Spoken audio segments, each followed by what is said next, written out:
자, 네 가지 특징. 자, 서연이 어디 복습을 잘했나 한번 봅시다. 화석 기록의 네 가지 일반적인 특징. 얘기해 보세요. 일단 그 퇴적암에서 발견돼. 맞아요. 네, 퇴적암에서 발견된다는 게 뭐가 중요하죠? 퇴적암이 그 물이라서 그렇죠. 예, 물이 중요한 역할을 한다. 그게 첫 번째고요. 두 번째는 뭐예요? 음, 두 번째는 뭘까요? 재현이가 뭔가 기억, 화석을 어, 남는 거 그건 네, 뭐라고요? 다시. 딱딱한 그쵸. 그, 물에 이제 의해서 형성되다 보니까 어떤 화석이 대다수라는 거예요? 딱딱한 화석이 대다수. 그쵸. 딱딱한 화석이고 해양 동물이 대다수라는 거죠. 그쵸? 그래서 거기에 가장 부합하는 화석이 대합조개, 대합조개가 대부분이고, 예, 그 다음으로 이렇게 줄어드는 모습을 보여준다는 거죠.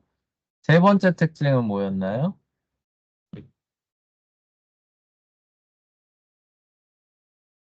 발견되는 화석들은 대부분 지금도 살아있는 거다. 그렇죠. 잘 기억하네요. 그렇죠. 멸종된 게 오히려 예외다. 그게 세 번째. 네 번째 특징은 뭐였나요? 마지막 게 네. 어제 배웠던 거. 재현이가 뭔가 안다는 사인을 보냈어요. 네, 네. 재현이가 말하게 해도 될까요? 네. 네, 재현이가 마지막 거 한번 해봅시다. 그 층마다 이게 화석의 종류가 다 달라요. 네, 그쵸. 어, 맞아요. 특정한 화석은 특정한 지층에서만 발견될 가능성이 더 높다라는 게, 그 내용이었죠. 그쵸? 자, 이렇게 해서 네 가지 꼭 기억해 주시고요. 요거를 이제 설명하는 이제 과학적인 방식 중에 균일설이라고 하는 게 있는데, 그걸 한번 살펴보도록 할게요.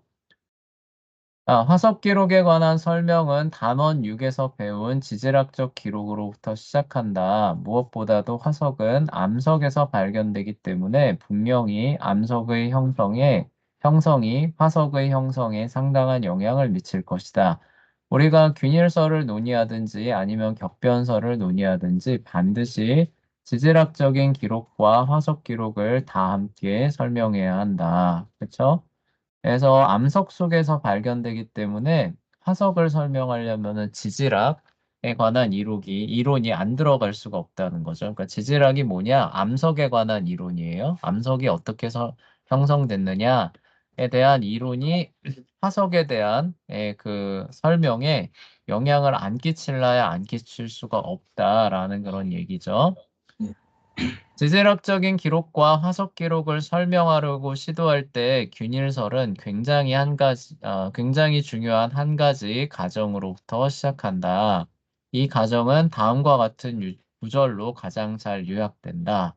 그래서 현재는 과거의 열쇠다라는 요 전제, 가정으로부터 시작되는 게 이제 균일설이라는 얘기입니다. 현재는 과거의 열쇠다. 이게 무슨 말인 것 같아요, 여러분이? 그냥 일단 딱 접했을 때. 현재는 현재는 과거의 열쇠다. 이게 무슨 말인 것 같아요? 그러니까 과거에는 풀지 못한 걸 현재에서 풀. 네, 과거에 비슷하게 가고 있어요. 서연아, 이게 무슨 말인 것 같아? 이 말의 뜻이? 현재는 과거의 열쇠다. 지금 있는 것들이 전에도 있었다. 네, 맞아요. 그쵸? 네, 그런 뜻입니다. 자, 여러분들은 열쇠를 언제 써요? 문 열 때요. 문을 열 때 쓰죠. 그쵸? 네. 네, 과거에 일어난 일이에요. 그쵸? 암석이라는 건 과거에 형성될 거 아니에요. 그쵸? 네. 과거에 일어난 일을 알려고 문을 열려고 합니다. 과거라고 하는 곳으로 들어가는 문이 있어요. 네. 그 문을 열고 들어가려면 뭐가 필요해요? 열쇠가 필요하겠죠. 그쵸? 네. 네, 근데 그곳으로 들어가는 열쇠는 곧 뭐다? 네. 이 현재다, 현재. 현재다. 그쵸? 그 얘기를 하는 거예요. 그러니까 그 네. 얘기는 뭐냐면 과거를 알기 위해서는 뭘 살펴봐야 된다? 그, 과거네? 네, 과거에 있었던 현재를 일을 살펴, 알기 위해서는 뭘 살펴봐야 된다? 현재를 살펴봐. 현재, 오늘날에 일어나는 일들을 살펴봐야 된다. 네. 라고 하는 게 이 말이 되는 거예요. 아, 예. 네, 그리고 이 말이 함축하는 바는 뭘까요? 자, 지금 일어나는 이런 어떤 그 많은 자연 상태랑 과거에 있었던 자연 상태랑 큰 변화가 있다는 뜻일까요? 없다는 뜻일까요? 없다는, 그쵸. 그래야 지금을 살펴서 예전을 추론할 수 있겠죠. 그쵸. 네. 근데 그 중간에 지금에 없는 어마어마한 어떤 변화가 사실 있었다라는 네. 상태인데 이런 가정을 적용해서 결론을 내면은 맞을까요? 틀릴까요? 틀리죠. 틀리겠죠. 그쵸. 그래서 굉장히 중요한 전제는 뭐냐? 그러니까 오늘날에 그 일어나는 자연 현상이죠. 자연 현상과 원리 안에서 과거도 똑같이 돌아갔다. 예외적이고 어떤 특별한 일들은 있었다, 없었다? 없었다. 없었다고 가정하고 시작하는 게 균일설이라는 얘기예요. 아, 그렇고. 네, 무슨 얘기인지 알겠죠? 네. 네, 그래서 이제 성경을 아는 사람들은 균일설을 지지하기가 어려워지는 거예요. 네. 네, 무슨 얘기인지 알겠죠? 그렇죠? 네. 예를 들어서 노아 홍수 같은 거 우리 시대에 볼 수 있어요, 없어요? 없죠. 없죠. 근데 그런 걸 배제를 해놓고 그 암석에 대한 것들을 다 해석을 해 나가는 겁니다. 예, 그러니 이제 우리는 그게 아무리 그럴듯하게 해석이 된다고 해도 그 맞을 수가 없지 않느냐 이런 식의 얘기를 할 수밖에 없는 거죠. 그렇죠? 네. 예, 그래서 그런 가정 위에 세워놓은 균일설은 기독교인이죠. 기독교인들은 아 이게 참 뭐 과학적으로만 보면 그럴듯해요. 그렇죠? 그럴듯하고 뭐 반박하기 뭐 힘든 그런 측면이 있다고 한다 하더라도 아 이것은 맞지 않는다라고 하면서 이제 격변설 얘기를 해요. 격변설에 따르는 쪽이 훨씬 더 맞을 것이다. 그리고 과학적으로 봐도 이게 훨씬 더 타당하다. 이렇게 생각하게 되는 이제 쪽으로 기울 수밖에 없는 거죠. 네. 네, 근데 하나님을 믿지 않는 사람입니다. 믿지 않는 사람들한테는 균일설이 어떻게 보일까요? 어, 이게 맞다라고. 그렇죠. 상당히 타당하게 보이겠죠. 그렇죠. 네. 네, 그러면서 이제 창조론자죠. 창조론자들이 격변설을 주장하는 것에 대해서는 뭐라고 얘기를 할까요? 좀 엉터리거든. 네, 엉터리, 그쵸? 네, 과학에서 얘기할 수 없는 종교적인 내용을 자꾸 과학의 영역에 끌어당기들, 네. 그쵸? 네, 그렇게 하려고 하는 엉터리 과학자들이다. 이렇게 얘기를 하게 되는 거죠. 네. 근데 그 얘기를 뒤집어서 생각하면은 그 얘기를 그 사람들한테 적용을 하면은 그럼 본인들이야말로 무신론의 엉터리 교리들을 과학의 영역에 적용을 해서 있지도 않은 일들을 네. 그쵸? 네, 꾸며내고 있는 중이 아니냐 이렇게도 말할 수 있는 거죠. 그쵸? 네. 그래서 중요한 거는 뭐냐? 과학이라고 하는 그런 그 도구가 완전 뭐 객관적인 그런 차원으로 활용되기가 어렵다는 거예요. 그러니까 실험 과학과 같은 경우는 가능해요. 왜냐하면 실험으로 객관적으로 확증을 할 수가 있잖아요. 그렇죠? 네. 근데 실험을 할 수 없는 경우, 예를 들어서 지금과 같이 암석이 만들어지는 과정을 실험으로 재현할 수 있어요? 아니요. 없죠. 네. 생명이 탄생하는 순간을 다시 네. 실험으로 재현할 수 있어요? 아니요. 없죠. 네, 이런 과학의 분야에 들어가면은 객관적인 사실보다도 그 자료를 해석하는 그 사람의 세계관, 믿음이 더 중요하게 작용한다라는 부분을 우리가 염두에 두고 이 과학에 대한 분야들을 우리가 살펴봐야 되는 거예요. 아, 예. 예, 그러니까 균일설이라고 하는 거는 결국 어떤 믿음 체계가 더 들어오는 거예요? 하나님이 없는 무신론적 신앙의 체계, 세계관이 더 많이 작용을 해서 주어진 자료들을 해석하려는 모습들이 많이 나올 수밖에 없는 그런 체계가 되는 거죠.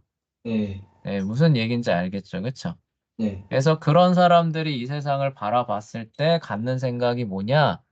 아, 이 세상이라는 거는 큰 변화가 없어. 오늘 해가 뜨고 지고, 그리고 똑같은 24시간 뒤에 또 해가 뜨고 지고, 1년 365일이 계속 반복되면서 무한히 쭉 가잖아. 네. 그쵸? 예, 물은 높은 곳에서부터 아래로 쭉 흐르고 항상 뭐예요? 그 바다로 흘러가고 예, 네. 그런 과정들이 지구가 처음 생겼을 때부터 지금까지 계속 유지됐고 장차 뭐 멸망할지 안 멸망할지 모르겠지만 똑같이 유지가 되겠지라고 생각하는 게 이 사람들의 세계관, 믿음, 신앙 체계 안에서는 어떻게 보인다는 거예요? 합리적으로 보인다는, 네. 타당하게 보인다는 거죠. 그렇죠? 네. 그래서 그 원리를 갖고 주어진 암석 기록들에 대한 자료를 해석하려고 시도한 게 바로 균일설이다라는 얘기예요. 네. 예, 그래서 그 모든 것들에 대해 가장 그 기본 토대를 제시하는 원리가 뭐냐? 현재는 과거의 열쇠다라는 말로 그 표현할 수 있다라는 그런 얘기입니다. 예. 아시겠죠? 네. 자, 그래서 228쪽으로 넘어가 볼게요. 균일설에 따르면 만약 우리가 과거에 일어난 일을 이해하고 싶다면 오늘날 일어나고 있는 일을 관찰해 보아야 한다는 것이다. 그러니까죠. 그렇죠? 그러니까 균일설은 지구의 과거에도 그다지 특별한 일이 전혀 일어나지 않았다고 믿는다. 여기 믿는다라는 말을 좀 주목해서 잘 생각해 보세요. 네. 대신 우리 생각에 오늘날에도 일어나고 있는 것과 같은 과정이 지구 전체 역사에도 역시 동일하게 진행되고 있다고 믿는다. 이런 식으로 믿고 있기 때문에 오늘날 우리에게 일어나고 있는 것과 같은 과정이 지질학과 고생물학에서 연구하는 암석들과 화석들을 형성하는 원인이라고 추론하는 거, 이제 합리적인 영역에 들어가는 거죠. 그렇죠? 그런 결론을 끌어내는 것이 뭐예요? 타당하다, 합리적이다라는 생각을 하게 된다는 거예요. 아, 예, 그러니까 균일설은 이거 사실상 신앙 체계에 가깝다고 보시면 돼요. 네. 격변설은 그럼 안 그러냐? 격변설도 마찬가지예요. 예, 아, 격변설도 마찬가지인데, 근데 뭐예요? 그 믿음과 신앙 체계라고 하는 거는 우리는 하나님의 계시 성경이 객관적 진리라고 믿잖아요. 그쵸? 네. 예, 그러니까 그게 뭐예요? 실험과학에서는 실험의 그 역할을 성경이 우리는 해주고 있다라고 생각하기 때문에 그 격변설이라고 하는 이론이 어떤 그 단순한 신앙 체계라는 차원에서 보는 게 아니라 객관성도 담지할 수 있다라고 우리는 주장을 하는 거죠. 아, 예, 근데 안 믿는 사람한테는 그런 게 이제 궤변으로 들리겠죠. 그렇죠? 네. 신앙이면 신앙이고 객관성이면 객관성이고 과학이면 과학이고 종교면 종교지 그게 무슨 궤변이냐? 예, 안 믿는 사람들은 그렇게 말할 수밖에 없는 거예요. 네. 예, 근데 우린 성경을 믿는 사람들은 그게 신앙이기도 하지만 동시에 뭐예요? 객관성도 담지하고 있기 때문에 과학적으로도 충분히 타당하다라고 우리는 얘기를 한다는 거죠. 예, 네. 그 차이들 여기서 이제 안 믿는 불신앙의 세계관과 믿는 사람들의 세계관이 어떻게 미묘하게 달라지는지를 선생님이 얘기를 해주는 거예요. 네. 예, 이 내용보다 이 자체 내용보다 더 중요한 부분은 이런 부분인 거예요. 특히 비실험 과학의 영역에선 요걸 구별해낼 줄 알아야 우리가 뭐라고 해야지? 혼동을 일으키지 않는 거예요. 아, 예. 요걸 구별해낼 줄 알아야 과학의 영역에서 이게 사실상 저 사람의 신앙 체계, 불신앙의 신앙 체계에서 온 거구나. 그러니까 이거는 뭐예요? 객관적 사실은 아니구나라는 것들을 우리가 분별해낼 수가 있는 거죠. 네. 근데 그런 것들을 모르고 마치 실험과학에서 나오는 그런 어떤 결과들인 것처럼 이거를 이해하고 받아들이면 어떻게 돼요? 절대 객관적 진리라고 할 수 있는 성경의 체계와 충돌하는 부분이 오게 됐을 땐 어떻게 될까요? 그, 이게 뭐야? 둘 다 객관적 진리인데 서로 충돌하고 모순을 하네? 뭐가 잘못된 거지? 어디서 잘못된 거지? 하면서 굉장한 혼동을 일으키겠죠. 그쵸? 네, 그러니까 그런 부분에서 우리가 이런 부분 자료들, 해석들을 잘 분별하고 해석하는 안목을 여러분들이 갖춰야 되는 이유가 이런 데 있다는 거예요. 네, 그게 오늘 배우는 내용보다 더 중요해서 선생님이 이렇게 많은 시간을 할애하는 겁니다. 균일설보다 더 중요한 거는 그런 것들을 분별하고 이해하고 파악할 수 있는 안목을 기르는 게 더 중요한 거예요. 네, 그러므로 우리가 해야 할 일은 오늘날 퇴저감이 어떻게 형성되는지를 관찰하는 것이다. 그래서 균일서를 이제 갖고 있는 사람들은 암석 형성을 이해하기 위해서는 뭘 관찰하느냐? 오늘날 이제 그 흙 쌓이는 것들 있잖아요. 그렇죠? 네, 그런 과정들을 관찰하면은 똑같은 과정을 통해서 퇴저감들이 형성될 거고 그 과정에 의해서 그런 화석이 형성된 것을 해설할 수 있겠다. 이런 결론에 당연히 도달하게 되는 거죠. 그 결과 과거의 퇴저감이 어떻게 형성되었는지를 파악할 수 있게 될 것이다. 이와 같은 방식으로 우리는 오늘날에도 화석이 어떻게 형성되는지를 관찰할 필요가 있다. 과거의 지구에서 어떻게 화석이 형성되었는지를 파악할 수 있을 것이기 때문이다. 그렇다면 오늘날에는 어떻게 퇴적암이 형성되고 있는가? 오늘날 퇴적암이 형성되고 있는 사례를 찾기란 매우 어렵기는 하지만, 근데 문제는 뭐예요? 암석이 형성되는 거를 직접 관찰하기는 쉬워요, 어려워요? 어려. 많이 어렵죠. 특히 그 뭐, 저 뭐냐, 그랜드 캐니언 같은 거, 그쵸? 네, 네, 그런 거 형성되는 거 직접 볼 수 있어요, 없어요? 없죠. 이미 형성된 걸 볼 수는 있죠. 그쵸? 네, 근데 그만큼 엄청난 퇴적 지층이 형성되고 있는 거를 우리가 관찰한다. 어렵죠. 그쵸? 네, 네, 굉장히 어려운 겁니다. 네, 그런 게 어렵긴 하지만 오늘날에도 여전히 쌓이고 있는 퇴적물에 대한 본보기를 찾는 것은 굉장히 쉬운 일이다. 하지만 강바닥이나 이런데 뭐 모래가 쌓이고 이런 것들을 찾는 거는 어려워요, 쉬워요? 그런 건 쉽죠, 그쵸? 네. 그래서 맨날 하천 정비한다는 얘기 들어봤어요? 아니요? 예, 하천 맨날 그 뭐냐 하천을 정비하지 않으면은 네, 강물은 유속이 빠르고 그 뭐냐 바다는 수량이 많기 때문에 유속이 느려지거든요. 네, 속도차가 나오게 되면은 물이 끌고 오던 그 흙 같은 거 있잖아요. 네. 그걸 더 이상 갖고 갈 수 있어요, 없어요? 없죠. 없게 되니까 이거를 떨어뜨려 놓게 됩니다. 그러니까 강하고 바다가 만나는 그 지점에는 항상 그 바닥에 흙이 쌓일 수밖에 없어요. 아, 근데 이게 무슨 문제를 초래하냐면은 바다에서 강을 통해 가지고 배들이 드나들잖아요, 항상. 예. 근데 그 바닥에 계속 흙이 쌓이면은 어떻게 될까요? 바다에, 나중에 바다에서 이렇게 가다가 강을 통해서 안으로 도시가 있는 안쪽으로 강을 이렇게 해서 들어가려고 하는데 강바닥에 흙이 계속 쌓여요? 그럼 어떻게 될까요? 이제 못 가는 거 아니에요? 맞아요. 걸려서 못 들어갑니다.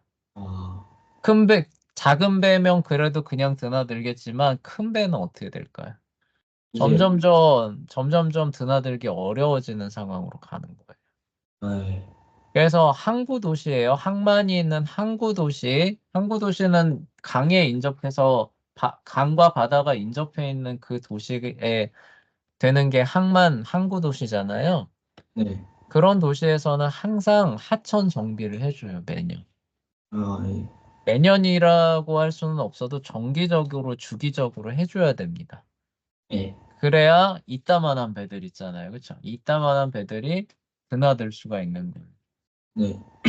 네, 그런 것들을 찾는 거는 어렵지는 않다는 거예요. 그러니까 퇴저감이 그렇게 거대하게 형성되는 거는 찾기는 어려워도 이런 식으로 뭐 강바닥에 그 흙 쌓이는 거 이런 거를 대신해서 간접적으로 관찰하는 거는 그래도 비교적 어떻다는 거예요? 할만하다는 거죠. 그쵸?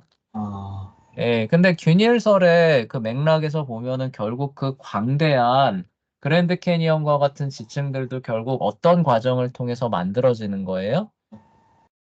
강바닥에 퇴적물 쌓이는 것과 같은 이런 과정들이 누적되면서 결국 그렇게 된다라고 보게 되잖아요. 그쵸? 네, 왜요? 현재가 과거를 알게 되는 열쇠니까 결국 우리가 지금 관찰할 수 있는 그런 과정들을 통해서 모든 것들이 다 만들어졌다라고 보게 되잖아요. 그쵸? 네, 그런 전제 안에서 보면은 지금 당장 그런 엄청난 퇴저감 지층이나 퇴저감을 형성하는 그런 건 아니라고 한다 할지라도 결국 이런 것들이 그런 걸 만들어내지 않겠느냐라는 생각을 하게 되면서 이런 것들을 살펴보고 그걸 바탕으로 해서 이론들을 형성하는 건 얼마든지 가능하겠죠. 그 사람들 입장에선. 그쵸? 네. 그래서 이 사람들은 이거를 조사를 하는 거예요. 아, 예, 예, 강바닥에 얼마나 쌓이는가, 그쵸? 이런 것들을 조사해서 그 암석을 형성하는 그런 이론들을 그 발표를 하게 됩니다. 그래서 예를 들어 지질학자들은 강어기의 삼각주를 연구하면서 이게 그 부분이에요. 그래서 강과 바다가 만나는 곳, 그래서 거기에 맨날 흙 쌓여가지고 안 치워주면은 나중에 이런 평야지대를 형성을 합니다. 네, 해마다 삼각주에 쌓이는 퇴적물의 깊이가 증가한다는 사실을 발견한다. 무엇보다도 강은 끊임없이 삼각주에 퇴적물을 쌓고 있다. 점차 시간이 흐르면서 이러한 퇴적물들은 점점 두꺼워질 것이다.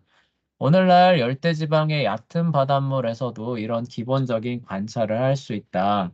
지질학자들은 얕은 바다의 해저에서 쌓이는 진흙을 분석하고 있다. 시간이 점점 흐르면서 이 진흙의 두께도 점점 두꺼워지고 있다.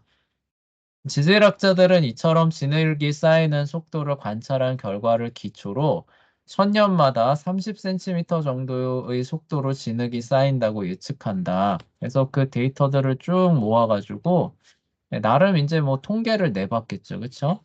네, 그러니까 대충 평균 정도로 어, 그러니까 지구 어떤 지역에다 갖다 놔도 대충 들어맞는 속도가 뭐냐라고 하냐면은 그 흙이에요. 흙의 두께가 한 30cm 정도 쌓이려면은 한 1000년 정도가 걸리는 것으로 나름 계산을 했다고 합니다. 네, 그러니까 30cm면 뭐 요 정도밖에 안 되잖아요. 그쵸? 네. 요 정도 쌓이는데 1000년 걸린다. 와, 엄청 많이 걸리는 거죠. 그쵸? 네. 그런데 그랜드 캐니언 같은 걸 형성한다고 해봐요. 그럼 그게 얼마 걸릴까요? 와, 그래도 수십만 년은 좋겠거든요. 네, 그래서 이제 수억 년이 나오기 시작하는, 수백만 년, 수억 년이 그래서 나오는 거예요.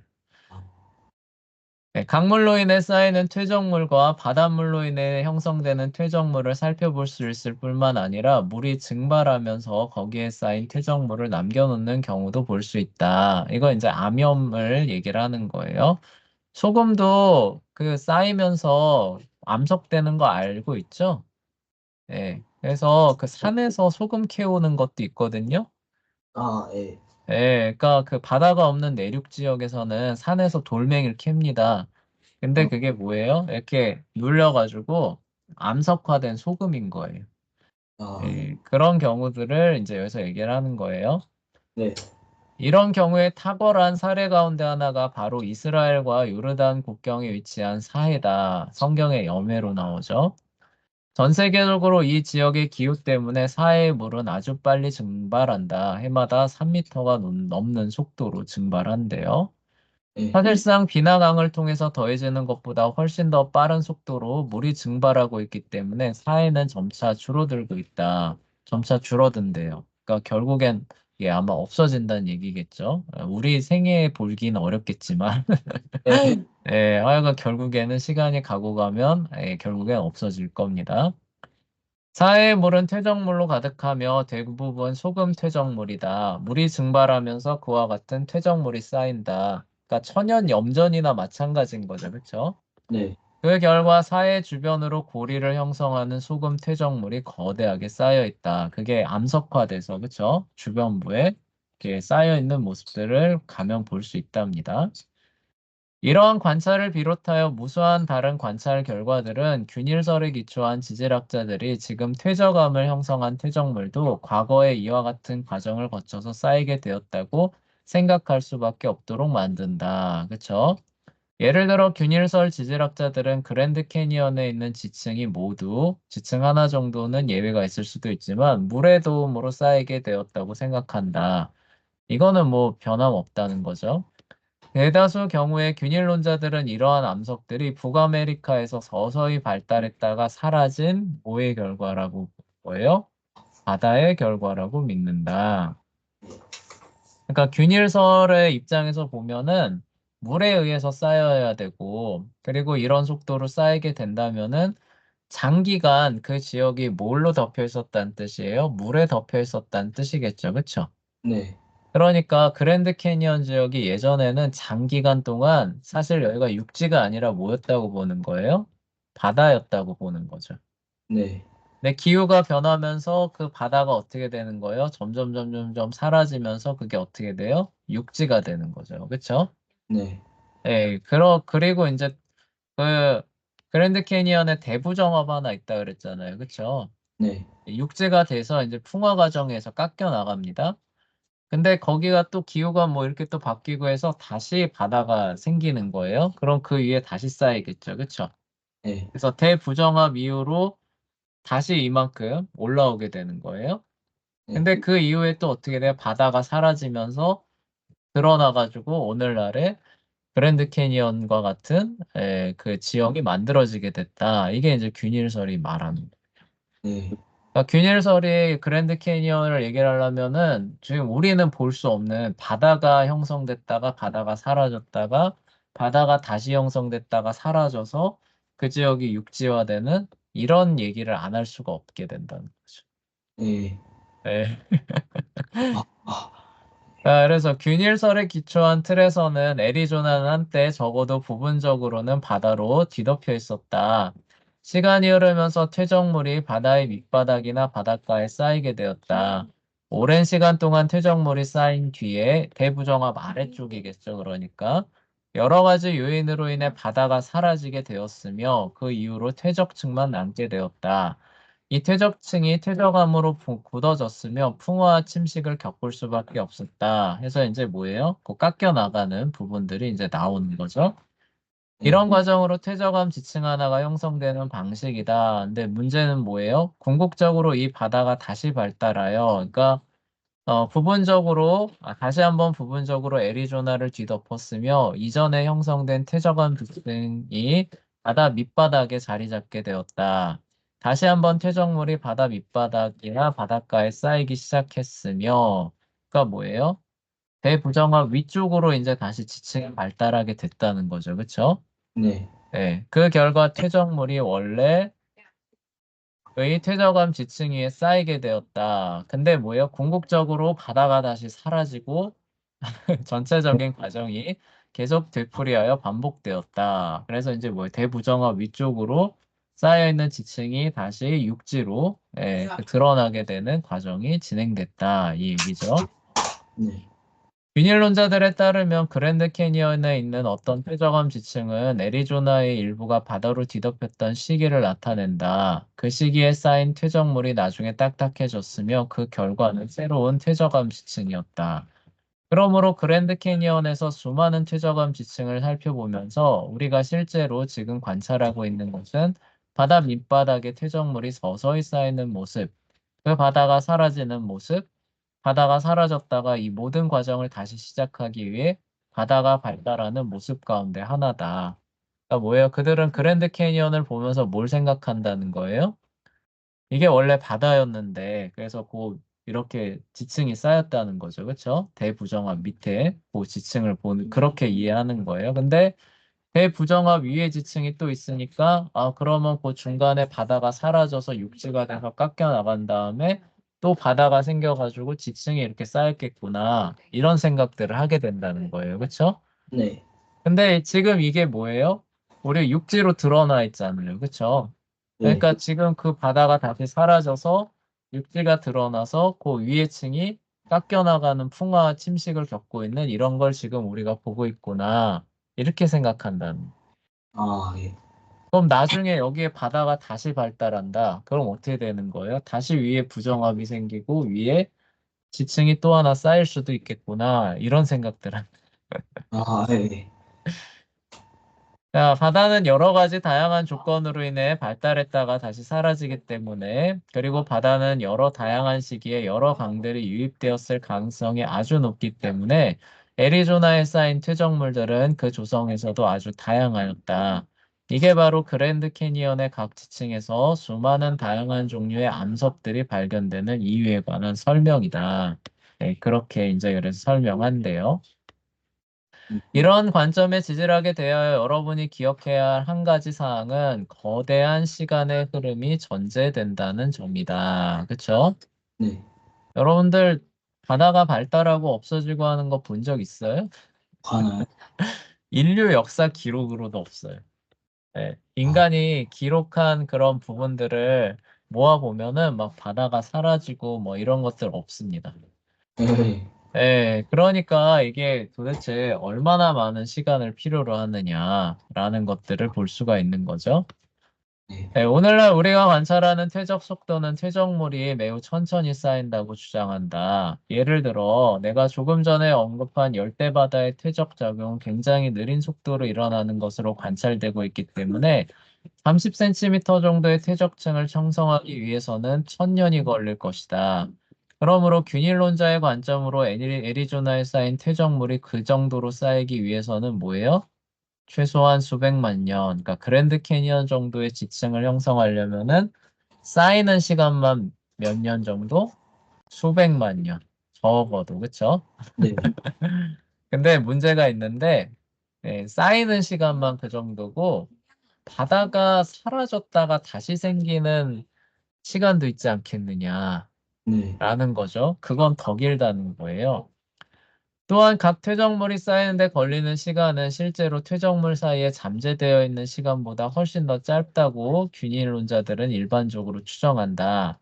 다시 말해서 바다가 애리조나를 뒤덮고 있는 동안 어떤 퇴적층이 쌓이는데 수백만 년이 걸릴 수도 있었지만 네. 일단 바다가 사라지고 나면 그 퇴적물들은 아마도 또 다른 바다가 애리조나를 뒤덮기까지 1억 년 이상 노출되어 있어야 했다.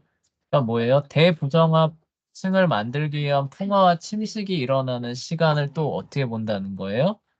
1억 년 정도. 그렇죠? 아, 네, 예. 그러고 나서 서서히 바다가 형성이 돼서 다시 쌓였을 것이다라고 하니까 쌓이는 시간보다 풍화와 침식이 일어난 시간 더 길다는 거죠. 그렇죠? 네. 네, 그거를 더해서 생각하면은 어마어마한 연대들이 나오기 시작한다는 거예요. 네. 네, 이와 같은 틀에서 어떻게 대부정합이 형성되었는지를 살펴보는 것도 쉬운 일이다. 무엇보다도 균일론자들은 퇴적암의 각 지층이 형성되는 사이에 엄청나게 긴 시간이 흐른다고 믿기 때문에 암석층 하나가 형성된 이후와 다른 지층이 형성되기 이전에 엄청나게 많은 일들이 일어날 수 있다. 그렇죠? 그런데 여러 개의 암석층이 형성된 이후에 지진이 일어나 애리조나 지역을 뒤흔들었다고 가정해보자. 평평한 지층으로 멋있게 쌓여있던 이 모든 암석들이 지진을 통하여 이런저런 방식으로 기울어져 쓸 수도 있었을 것이다. 그래서 이제 대부정화 보면 이렇게 기울어져 있잖아요. 그렇죠? 네, 네. 그 얘기하는 겁니다. 그로부터 점차 시간이 흐르면서 지진으로 기울어져 툭 튀어나오게 된 가장자리가 아마도 침식으로 부드러워졌을 것이다. 이거는 뭐예요? 이게 바다가 없어졌기 때문에, 그쵸? 기울어진 상태에서 바다가 지금 사라졌으니까 침식으로 윗부분이 날아가는 거죠. 네. 그런 다음에 다시 애리조나 전역에 바다가 발달하여 퇴적물이 쌓이기 시작했을 때, 비록 바다 아래에 자리 잡은 지층은 기울어져 있었다고 해도 그 위에 퇴적물은 수평으로 쌓였을 것이다. 그래서 대부정어 위에 쪽은 뭐예요? 평평한 지층이죠. 그걸 얘기를 하는 겁니다. 네. 애리조나가 한때 바다로 뒤덮였다고 생각하는 것이 합리적인가? 물론 그렇다. 바다의 높이는 지구의 다양한 기후 요소들에 기초하여 오늘날에도 오르내리는 모습을 살펴볼 수 있다. 예를 들어 북극과 남극 바다에는 굉장한 양의 얼음이 차지하고 있다. 만약 이 얼음이 전 세계적인 온난화 현상의 결과로 다 녹아버렸다면 바다 높이는 훨씬 올라갈 것이며 추측컨대 애리조나를 충분히 덮을 수 있을 만큼 올라갈 수 있었을 것이다. 비록 애리조나가 지금은 사막이나 다름없지만 항상 그런 모습으로 존재하지는 않았을 것이다. 한때 바다로 뒤덮였을 가능성도 아주 높다. 일단 그랜드 캐니언의 암석들이 형성된다면, 그러니까 기후 변화 정도로도 그 바다가 형성되고 없어지는 그런 것들을 설명할 수 있기 때문에 뭐 그런 부분들에 대해서는 어렵지 않게 과학자들이 추정을 한다라는 그런 얘기예요. 자, 시간이 없어서 빨리 넘어갑니다. 그러한 암석들로부터 거대한 협곡이 생겨나기 위해서는 굉장한 일이 벌어져야 했을 것이다. 균일론자들은 지금 협곡의 밑바닥을 흐르고 있는 강인 콜로라도 강이 충분한 시간을 보내면서 바로 그 일을 감당했을 가능성이 높다고 믿는다. 근데 그랜드 캐니언 보면은 어때요? 이런 계곡이잖아요. 그쵸? 네. 이렇게 해가지고 이 밑에 강을 흘러가고 있잖아요. 이런 모습으로 존재합니다. 그러니까 이게 뭐냐면은 이제 바다가 처음 이제 물러갔을 때는 원래 여기가 어떻다는 거예요? 이런 평평한 평지였을 거라는 거예요. 네. 네, 이렇게 저렇게 물이 흘러가면서 이걸 어떻게 하는 거예요? 침식 작용에 의해서 조금씩 파내려가기 시작하는 거죠. 그렇죠? 네. 이게 시간이 오래 지나면 어떻게 되는 거예요? 이런 엄청난 계곡을 만들어내는 이런 식으로 진행이 돼서 오늘날 우리가 보고 있는 것과 같은 모습을 볼 수 있을 거다라고 균일론자들은 이제 얘기를 한다는 거예요. 네. 그러니까 하여간 저기 시간이 어떤 케이스든지 많이 걸릴 수밖에 없죠. 자, 네. 실험 6.5를 통하여 흐르는 물이 퇴적층을 협곡으로 자를 수 있다는 사실을 증명하였다. 균일설에 기초한 관점에서는 콜로라도 강이 약 600만 년 전에 그랜드 캐니언의 암석들을 서서히 침식하기 시작했다. 그러니까 오늘날처럼 만들기 위해서 몇 년 걸렸다는 거예요. 한 600만 년 정도 그렇게 깎아 나가면은 오늘날과 같은 거대한 계곡과 협곡이 만들어지겠다. 이렇게 계산했다는 거죠. 네. 이 강이 암석들을 협곡으로 잘라내기 시작했다. 그뒤 지진과 같은 활동을 통하여 이 지역의 암석들이 융기했을 때 이 강의 침식은 훨씬 더 강화되었다. 고도가 높아지면 물의 속도가 빨라지니까 침식이 더 빨라지겠죠.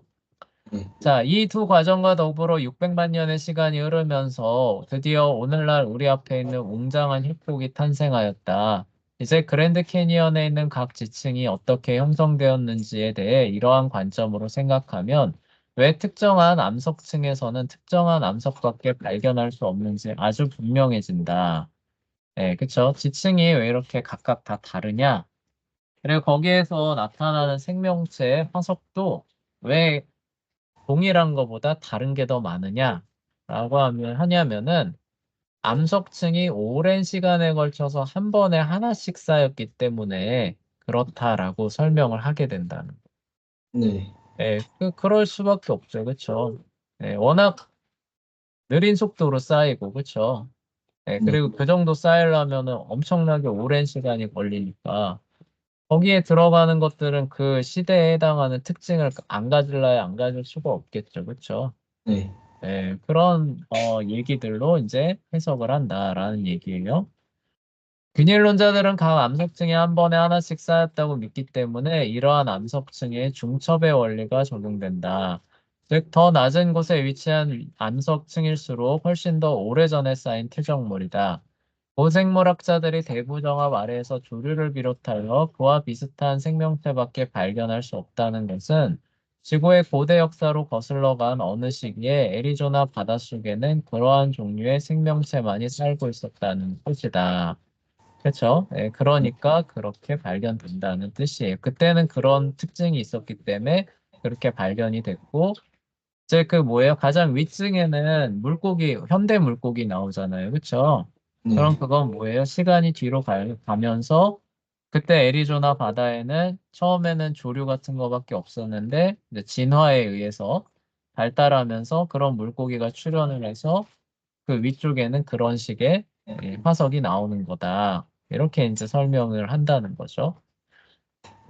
대부정화 위에 있는 그랜드 캐니언의 각 지층에서 삼엽충을 발견할 수 있었던 것은 단순히 대부정화 위에 있는 지층들이 쌓이던 모든 시기에는 애리조나 바닷물에 삼엽충이 살았지만 그 이전에는 살지 않았다는 사실 때문이다. 그렇죠. 그래서 대부정화 말에 삼엽충 왜 안 나오느냐? 그때 바다에는 삼엽충이 없었다. 그렇죠. 진화가 안 된 상태였다. 이런 얘기죠. 그렇죠. 네. 결국 진화론자들에 따르면 지질학적인 면에서 여러 층리의 각 지층은 지구 역사의 특정한 시기에 관한 기록이다. 그래서 뭐예요? 각 지층은 특정한 시기를 나타낸다. 이게 동시대일 수 있다는 거예요? 아니요? 없다는 거예요? 예. 각 특정한 시기를 대변하면서 밑으로 갈수록 뭐라는 거예요? 오래전, 고대를 얘기할 수밖에 없는데 얘네들은 연대가 길잖아요. 그쵸? 네. 그러니까 밑으로 내려가면 내려갈수록 그 연대가 어떻게 되는 거예요? 기하급수적으로 늘어나는. 네. 그래서 일반적으로 그 시기는 수천만 년에서 수억 년까지 이른다. 만약 지층에서 화석을 발견했다면 그러한 생명체들이 지구의 과거의 그 시기 동안에 살았음을 우리에게 말해준다. 만약 어느 지층에서 어떤 생명체의 화석이 지속적으로 발견되지 않는다면 그 생명체가 그 시기 동안에 살지 않았다는 것을 의미할 수 있다가 되는 거죠. 네. 네, 근데 이걸 동시적으로 해석하면은 이렇게 해석이 나올까요, 안 나올까요? 어, 이 지층이 사실 이렇게 하나하나 한 게 아니라 동시에 만들어진 거야. 네. 이렇게 말한다면은 이런 식으로 결론이 내려질까, 안 내려질까요? 동시대로. 네, 동시적으로 만들어졌다면은 이런 결론을 내리기는 어려워집니다. 그냥 아, 뭐라는 거예요? 그건 그냥 그 생명체가 그 지역에 안 살았겠지. 네. 이런 결론으로 가는 거예요. 아, 무슨 얘기인지 알겠죠? 네. 네, 그래요. 오늘 저기 뒷부분 빨리 진행하느라 좀 이렇게 쭉 선생님이 훑고 지나왔어요. 네. 그러니까 여러분들이 꼭 복습을, 그러니까 더 중요한 게 있어서 약간 좀 훑고 설명을 하긴 했지만 좀 빠르게 훑고 지나왔습니다. 그래서 네. 여러분들이 꼭 복습해 주면서 세부적인 내용 여러분 걸로 꼭 가져가셔야 돼요. 알겠죠? 네. 네, 그래요.